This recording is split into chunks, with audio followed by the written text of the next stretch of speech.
Korean mafia boss saw nurse slap his black pregnant wife during delivery. What he did will shock you. The ultrasound screen went black. Mary Chen's heart stopped. She stared at the monitor, waiting for the flutter, the movement, the proof that her baby was still alive. Nothing, just darkness and the sound of her own ragged breathing. Then, Nurse Jun's hand cracked across her face. The slap echoed through the private delivery suite like a gunshot. Mary's head snapped to the side, her vision blurring with tears and shock. Her cheek burned. The contraction that had been building for the last 2 minutes suddenly felt like nothing compared to the white-hot rage and disbelief coursing through her body. "Stop your crying," Nurse Jun hissed, her face twisted with contempt. "You think your tears will bring it back? You think money can fix everything?" Mary couldn't speak, couldn't breathe. Her hand trembled as she touched her face, feeling the heat of the strike, trying to process what had just happened. She was in Seoul's most exclusive private hospital, Diamond Valley Medical Center, in a suite that cost more per night than most people earned in a month. And a nurse had just struck her, while she was in labor, while her baby's heartbeat had vanished from the monitor. "Please," Mary whispered, her voice cracking. "Please, just check again. Maybe the sensor moved. Maybe you should have thought about that before you came here," John interrupted, her voice dripping with venom. "Before you married him. Before you thought you could waltz into our country and play at being one of us." The words cut deeper than the slap. Mary'd heard whispers before, seen the looks from some of the hospital staff when Yomna brought her in 3 days ago for monitoring. She was American, black, visibly foreign in a place where she would always stand out. And she was married to a man whose name made politicians nervous and businessmen careful. But she'd never expected this. Not here, not now, not when her world was potentially falling apart. Another contraction hit, and Mary cried out, doubling over in the hospital bed. John didn't move to help. She just stood there, arms crossed, watching Mary suffer with something like satisfaction in her eyes. "Where's my husband?" Mary gasped when the pain finally released its grip. "I need to call Yomna. I need—" "Your phone is broken," said John flatly, gesturing to the shattered device on the floor. "You dropped it, remember? Such a clumsy woman. And your husband is busy, very busy. Men like him always are when their wives need them most." That was a lie. Mary knew it was a lie. Yomna had left the hospital only 2 hours ago, promising to return before anything happened. He'd been pulled away for an emergency meeting, something about a shipment at Incheon port that required his immediate attention. He'd kissed her forehead, told her he loved her, told her their daughter would wait for him. Their daughter. Mary's hand moved to her belly, pressing against the swell, trying to feel movement, anything. The monitor beside her bed showed her elevated heart rate, her blood pressure climbing, but the space where the baby's heartbeat should have been remained stubbornly, terrifyingly silent. "Check it again," Mary said, her voice stronger now, fueled by desperation. "Check the monitor. Something's wrong with the equipment. It has to be the equipment." June's smile was cold. "Or something's wrong with the baby. These things happen, especially to women who don't belong."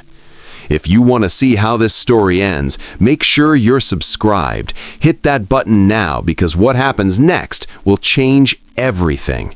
We post stories like this every single week, and trust me, you won't want to miss where this goes. The door to Mary's suite was locked. She'd only just realized it, her eyes darting to the handle, seeing the way it sat flush, secure, sealing her inside with a woman who hated her. June had locked them in, had cut her off from help, from her husband, from anyone who might intervene. "Why are you doing this?" Mary asked, fighting to keep her voice steady. "What did I ever do to you?" June's face transformed. The professional mask cracked completely, revealing the raw hatred underneath. What did you do? You exist. You came here and took what wasn't yours. You married a man who destroyed my family, and you did it with a smile on your face, like you were innocent, like you weren't part of it. I don't know what you're talking about, Mary said, genuine confusion mixing with her fear.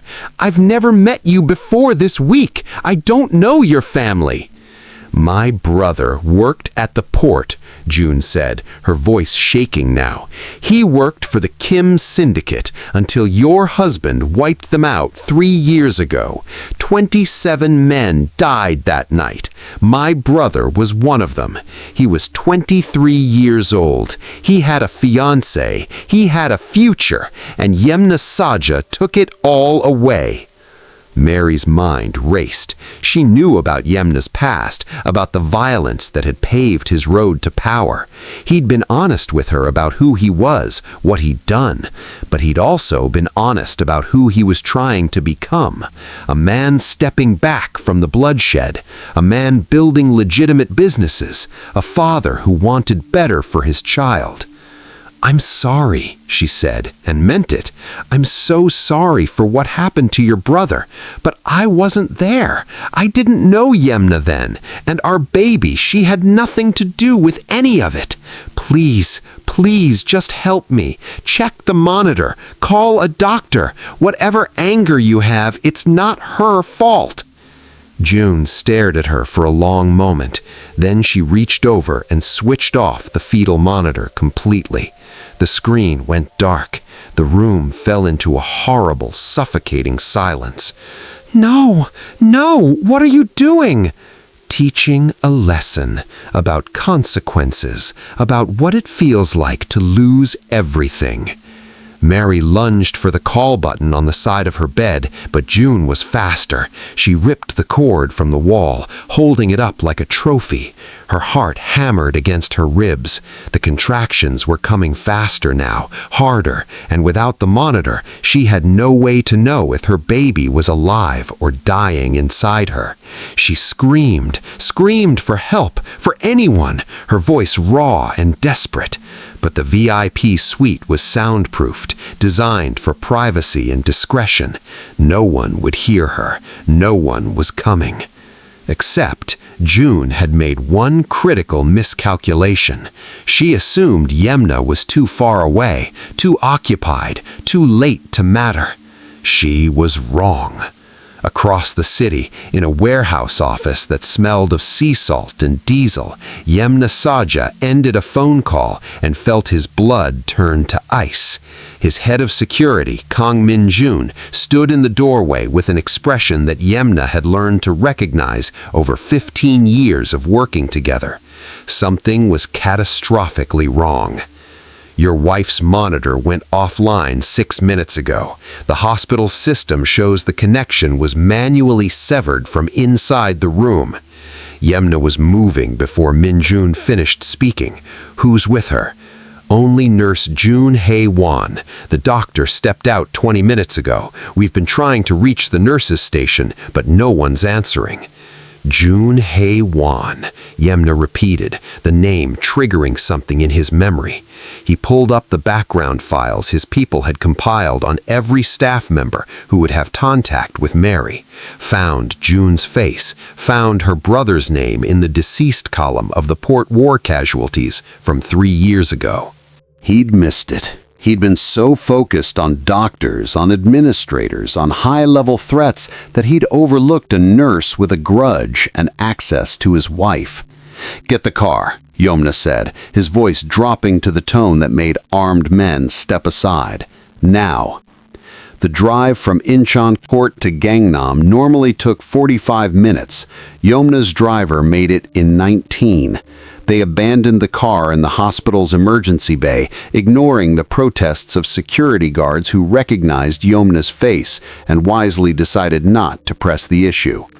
The elevator to the 7th floor felt like it was moving through concrete. Yomna's hands clenched and unclenched at his sides. He'd survived gang wars, assassination attempts, betrayals that had left bodies in their wake. None of it compared to the terror of not knowing if Mary and his daughter were safe. The VIP corridor was empty when the elevator doors opened. Too empty.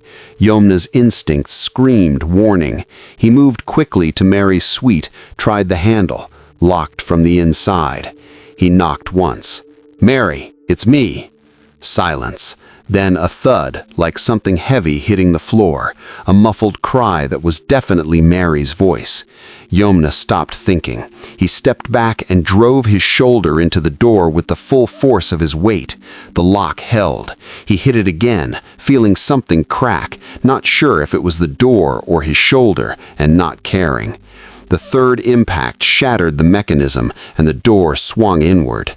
The scene inside lasted only seconds, but burned itself into Yomna's memory forever. Mary on the floor beside the bed, her hospital gown torn, her face bruised and wet with tears. Nurse June standing over her with a syringe in her hand, the needle glinting under the fluorescent lights. And Mary's belly, so vulnerable, so precious, completely unprotected. June turned, saw Yomna, and something like triumph flashed across her face. "Too late," she said. "You're always too late." Yomna caught June's wrist as she tried to plunge the syringe toward Mary's IV line, twisting until the nurse cried out and dropped the needle. It shattered on the tile floor, clear liquid spreading in a puddle that Yomna would later learn was a massive dose of oxytocin, enough to cause violent contractions that could have killed both Mary and the baby. "Security," Yomna said calmly, though his hands shook with the effort of controlling his rage. "Now!" Min Jun was already on it, speaking rapid Korean into his phone. June struggled in Yomna's grip, her professional facade completely shattered, replaced by raw, grief-fueled madness. "She deserves it," June spat. "You took my brother. I take your child. That's justice. Your brother died in a war he chose to fight. My wife and daughter have nothing to do with that. They're innocent. No one connected to you is innocent. You're poison. Everything you touch dies." Yomna looked down at Mary, who was staring up at him with terrified eyes, one hand pressed protectively over her belly. In that moment, he made a choice. The man he'd been, the man who'd built an empire on fear and violence, would have made June disappear, would have ensured she suffered in ways that would haunt anyone who heard about it. But the man he was becoming, the man Mary had helped him become, knew there was another way. "You'll face justice," Yomna said, "real justice, in a courtroom, where everyone will know what you did and why, and you'll live with that for the rest of your life." Hospital security arrived, followed closely by 2 police officers who Min Jun had called the moment the monitor went offline. June was pulled away, still screaming accusations and curses. Yomna let her go and dropped to his knees beside Mary. "I'm here," he said, his hands gentle as he helped her sit up. "I'm here now. Are you hurt? Is the baby—" "I don't know," Mary sobbed. "She turned off the monitor. I couldn't tell if she was moving. I couldn't—" A doctor rushed in, summoned by the commotion. Dr. Park, the obstetrician they'd chosen specifically for her gentle competence. She took one look at the scene and immediately began examining Mary, her hands swift and professional. "Let's get you back in bed," Dr. Park said calmly. "Let's see what's happening with this baby." The next 10 minutes were the longest of Yomna's life. He held Mary's hand while Dr. Park worked, cleaning the sabotaged monitor, replacing sensors, working with quiet efficiency. The screen flickered to life. For a horrible moment, there was still nothing, just silence. Just the sound of Mary's ragged breathing and Yomna's whispered prayers to gods he'd stopped believing in years ago. Then a sound filled the room, fast and strong and impossibly beautiful, the rapid flutter of a fetal heartbeat. "There she is," Dr. Park said with a smile. "Your daughter is fine. Strong heartbeat, good movement. The sensor had been deliberately displaced, but the baby herself was never in danger." Mary collapsed back against the pillows, sobbing with relief. Yumna pressed his face against her hand, feeling tears he hadn't cried in 20 years slide down his face. "She's okay," Mary whispered. "She's really okay." "She's perfect," Dr. Park confirmed. "But we need to deliver her soon. Your labor has progressed significantly, and after this trauma, I don't want to wait any longer. Are you ready to meet your daughter?" Mary looked at Yumna, and despite everything that had just happened, she smiled. "We're ready." 3 hours later, in a different room with different nurses and security guards stationed outside, Mary brought their daughter into the world. She was tiny and perfect, with a full head of black hair and lungs that announced her arrival with impressive volume. "She's a fighter," Dr. Park said, placing the baby on Mary's chest, "just like her parents." Yumna stared at his daughter, this impossibly small human who'd survived her first battle before even being born. He touched her hand, and she wrapped her tiny fingers around his thumb with surprising strength. "Hannah," Mary said softly. "Hannah Saja." "Hannah," Yumna repeated, testing the name. "It's perfect." Over the next few days, while Mary recovered and Hannah proved herself to be a champion eater and sleeper, Yumna dealt with the aftermath. Nurse June was charged with attempted murder, assault, and a dozen other crimes. The hospital administration, terrified of a lawsuit and the publicity, offered everything from free care to financial settlements. Yumna refused it all. Instead, he made a different demand, a complete overhaul of their hiring and psychological screening processes, mandatory counseling for staff who'd lost family members to violence, an anonymous reporting system for patients who felt unsafe, real systemic change that would protect future patients from people who let grief transform them into monsters. He also did something unexpected. He visited Jun in jail. Not to threaten her, not to gloat, but to look her in the eye and tell her something she needed to hear. "I'm sorry about your brother," he said. "Truly. The man I was 3 years ago didn't think about the families left behind, didn't consider the ripples of violence. But I'm different now, and I'm going to make sure the business I leave to my daughter is clean, legitimate, so that no one else loses a brother the way you did." Jun stared at him with hollow eyes. "Will that bring him back?" "No," Yumna said honestly. "Nothing will. But maybe it means his death wasn't completely meaningless. Maybe it taught me something I needed to learn, that every choice has consequences, that violence always costs more than we think we're paying." He left her there, knowing she'd spend years in prison, knowing she'd have to find her own path to peace.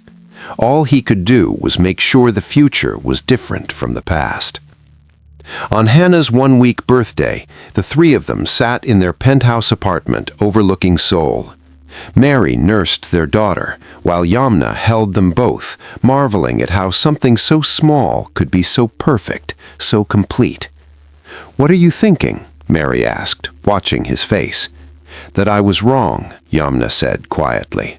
"For years, I thought strength meant being untouchable, not showing weakness, not loving anything enough that it could be used against me. But this," he gestured to Hannah, to Mary, to the 3 of them together, "this is real strength, being vulnerable, having something to lose, choosing to protect instead of destroy." "You saved us," Mary said. "When it mattered most, you were there. And I'll always be there for both of you, whatever it takes." Hannah made a small sound, her eyes fluttering open for just a moment before closing again. Yumna watched his daughter sleep and felt the last pieces of his old self fall away. The man who'd walked into that warehouse, the man who'd built an empire on fear, was gone. In his place was someone new, someone better. A father, a husband, a man who knew that the greatest power wasn't found in violence or control, but in the courage to change, to be better, to build something worth protecting. Outside the window, Seoul glittered under the night sky, a city of millions of stories. This was just one of them, but it was theirs, and it was real, and it was everything that mattered. If this story moved you, hit that like button and leave a comment. Subscribe to our channel for more incredible true stories that will change how you see the world. Share this with someone who needs to hear it. And remember that real strength isn't about power.